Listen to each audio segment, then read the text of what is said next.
You guys, it's 3 Stacks and I'm extremely excited today. I finally am able to do the top 10 decks of the current format, basically going into 2017.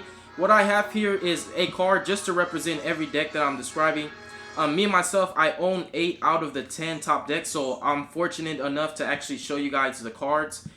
So what I'm going to do first is go for honorable mentions. Pendulum variants. Pendulums are too potent. I'm telling you guys right now, pendulums are never going anywhere. All variants are powerful, and they're able to mix and mash together. That's why I just say pendulum. Magic Specters are ridiculous. Tides of Brethren Magic Specters with Secret Village of the Spellcasters. Potent. Any Performer Power, Odd-Eyes Magician, any variant, even Ignites. All pendulum variants are powerful. We have to do a shout out to them because they can top here and there. The only reason why they're not on the list is because their popularity has went down.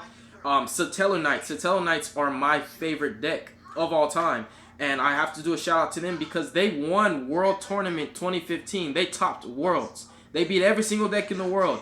A lot of people forgot how powerful Satellar Knights are. They're able to dish out exactly what you can give to them, and they can live through a lot of stuff. The only reason why they're not on the top is because popularity hasn't risen enough, and they actually have not proven themselves in 2016. They proved themselves last year. Cosmos, Monarchs, and Madoche. All three of these decks are ridiculous and lived a long time. I consider the amount of time that they lived for a very long time, especially Monarchs. A lot of people forget that Monarchs were a deck before the debut of their new Dark Illusion support. Before Erebus and Aether. It may not be Dark Illusion, I may be mistaken the set, but before Erebus and Aether came, Frog Monarchs was a thing. Frog Monarchs has been around since before a lot of people have even played Yu-Gi-Oh. Monarchs are always gonna get they're always gonna get their credit. I have to do a shout out to them because Monarchs are extremely powerful, and Domain is still topping. Cosmos are ridiculous. I love the Star Wars theme. They're too powerful. They can still top. They still have the potential. These decks are not on the top list, not because of their performance or because of their consistency or even what they can do. It's simply the popularity. What we're going off of is ratio, stats, and the percentage of how many people are running what and what's topping. Madoches, come on now, that's self-explanatory. They're retarded. Evil Swarms, the best helmet deck, every single format. Evil Swarms cannot die. Necros and Pepe. Pepe is retarded. We have to do an honorable mention for them because the deck is just stupid. Pepe didn't live for long because it was just too overpowered. There has not been a deck like Pepe since Dragon Rulers were around. A deck that was too free, and it was just literally the only deck that could really beat it was itself. And Fluffles, we have to do an honorable mention to Fluffles and Gem Knights because they are incredible fusion decks. Whew, and if I miss anything, I am so sorry, guys. Without further ado, let's get into the top 10. So in number 10, we have Dark Magician. Now, I'm going to have to pull out my notepad with all of the information that I have studied and did research on. Dark Magician, extremely potent just because of Dark Magician, Dark Magical Circle, Navigation, Eternal Soul. They are a trap stun variant. They abuse Demise. They abuse the fact that they can grind game just because the draw power in the deck is insane. They're able to run Demise, Pot of Duality, Allure. They're able to run Sacred Swords. They've got the upstart. They're able to just dig for what they need. And the back row, they're able to have a full back row and a full front row of monsters. They can dish out exactly what you give to them. The deck can come back, and I'm not gonna lie, the deck can actually outperform Blue Eyes, especially if it goes first. But the deck it naturally can't even lose going second because of what it does. It's just so versatile, and it's able to run Secret Village of the Spellcasters. Dark Magician takes number 10. And here we have number 9. So number 9 is going to DDDs because DDDs is extremely powerful. A lot of people don't give them the credit they deserve. It's one of the best pendulum decks of all time. I have to give a shout out to my Cyber Angel Heralds because Heralds of Perfection have been topping a lot. It's not on the list simply because of the popularity. It's actually under the radar. It's not one of the decks that everybody's like, hey, I want to build Heralds. I want to take them here. I want to take them there. But nonetheless, Heralds have topped in numerous events. Events that actually do matter. So I have to give that honorable mention to Heralds. But back to DDDs, it's ridiculous. It's able to fuse like no other. The fact that it doesn't even have to pendulum summon to win just kind of makes it just too potent. So DDD definitely takes number 9. It has proven itself. Number 8, Blue Eyes. Very powerful going first or second. It's too free. It's the best deck with Soul Charge, and naturally it can get to that Soul Charge as if it was at 3, baby. consistent, making and breaking boards. It has proven itself.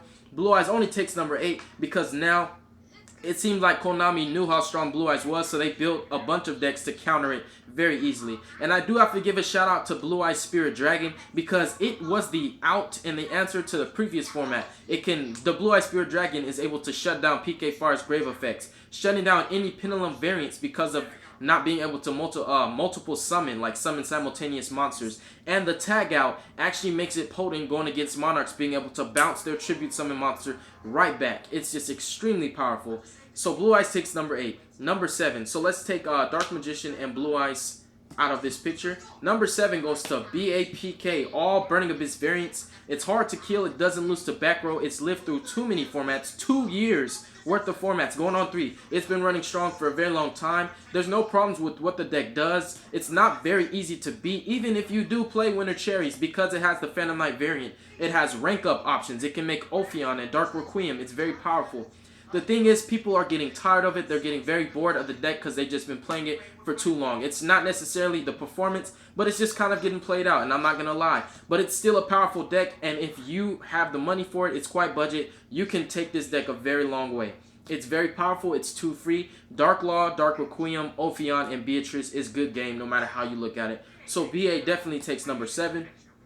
Number 6, Dark Lords. Their draw and search engine is something people would dream of. If we wanted to create our own Yu-Gi-Oh deck, it would definitely have the search and draw engine that Dark Lords have. They're able to draw into their side deck cards extremely fast. If you're siding in Kaijus, anything you side that can shut down your opponent's deck, you're going to see it that game. If you're siding Lava Golems, Kaijus, Anti-Spells, if you're siding Max Seed, Flying Seed, you're able to draw into your side deck cards. You're never going to lose because you didn't draw into your side deck cards. It's too powerful. It's lockout with Vanity's Fiend and Archlord Christia. The Archlord Christia loop with Superbia and Contact is broken.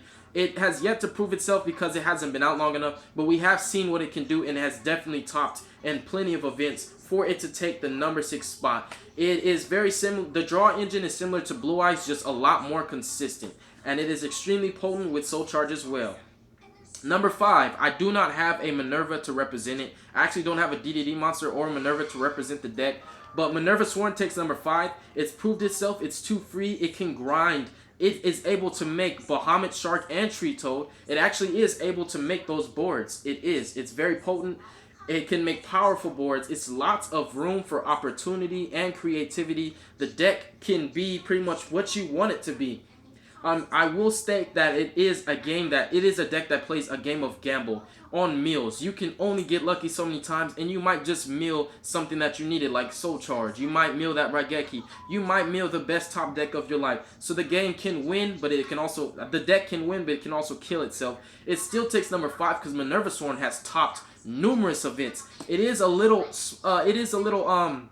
hard to get access of the Minervas, because even if people have the money, a lot of people just don't want to spend that much money on one card. And I am with you. I agree with that. But for people who can afford Minerva, the deck is ridiculous. It is too powerful, and a lot of people can argue with it. But Minerva Sworn takes number 5. It's just too potent, and the facts don't lie, you guys. The facts do not lie. And next we have ABCs. They've proven themselves. This guy, Buster, wins games. And tagging out early is the best way to play, because if they know what you're playing, they're siding in Kaijus, they're siding Lava Golems, they're getting ready to out that Buster. Don't be greedy with the banish. Just tag them out, bring out A, B, and C, let them deal with that, because if they kill your letters, they're going to give you more cards. The rank 4 engine is extremely potent. Union Hanger is the most broken spell in the game.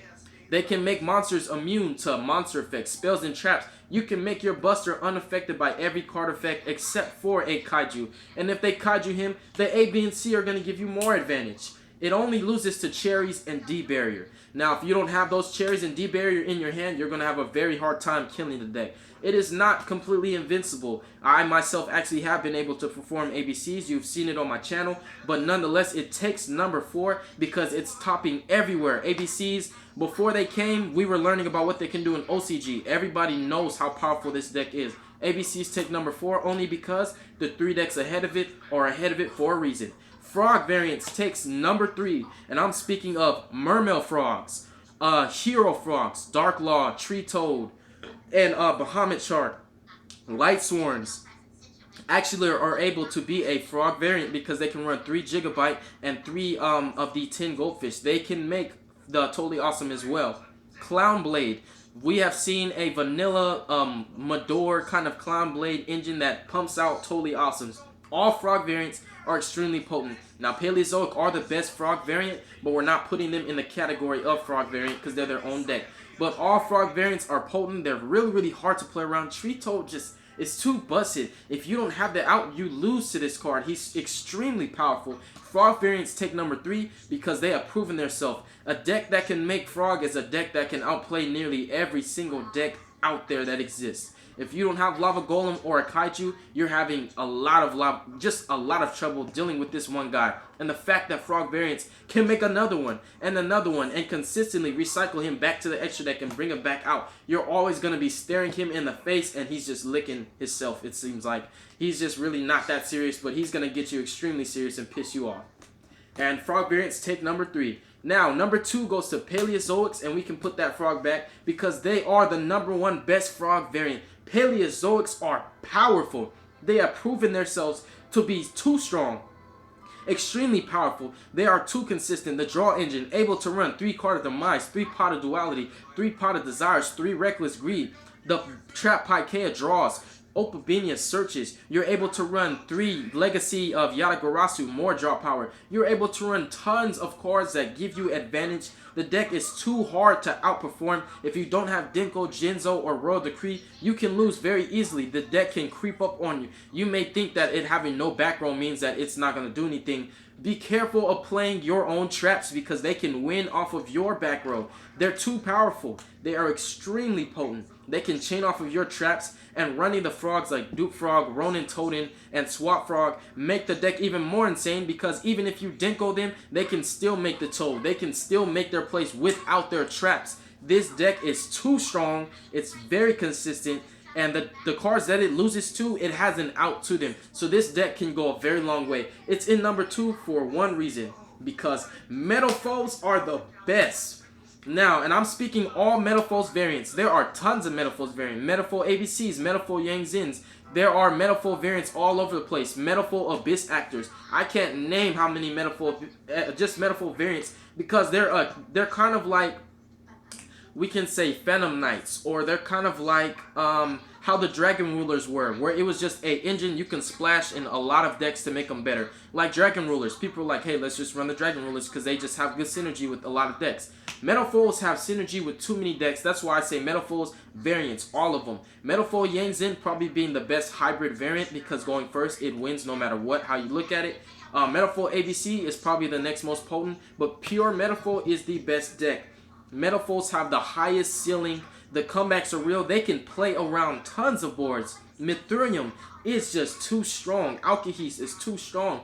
Their back row is powerful because you don't know if it's a Metal Foe back row because for all you know, you could be running into a strike. It also is a deck that you really don't want to Twin Twister because people are scared of giving them advantage from their back row. The only advantage you have over this deck is when they set from their scales, you know what they have. But when they set other cards from their hand, it just kind of throws you off. They're just too powerful. They're able to flood the field and have a full back row, and it's too hard to play around. They are too good, and they have proven to be the best. Metal Foes take number 1, and Metal Foe Yang Zin is probably the best variant aside from the pure. Metal Foes take the win, you guys. And if you guys have any questions, any comments, any suggestions, anything you think that deserves to be on the list, please feel free to leave your opinion down in the comment section below. But what I am going off of is facts and research I have looked up, and these are based off of probs and stats, you guys. These are none of my opinion. If it was my opinion, I would put the Cyber Angel Heralds in number 1. I'm not gonna lie,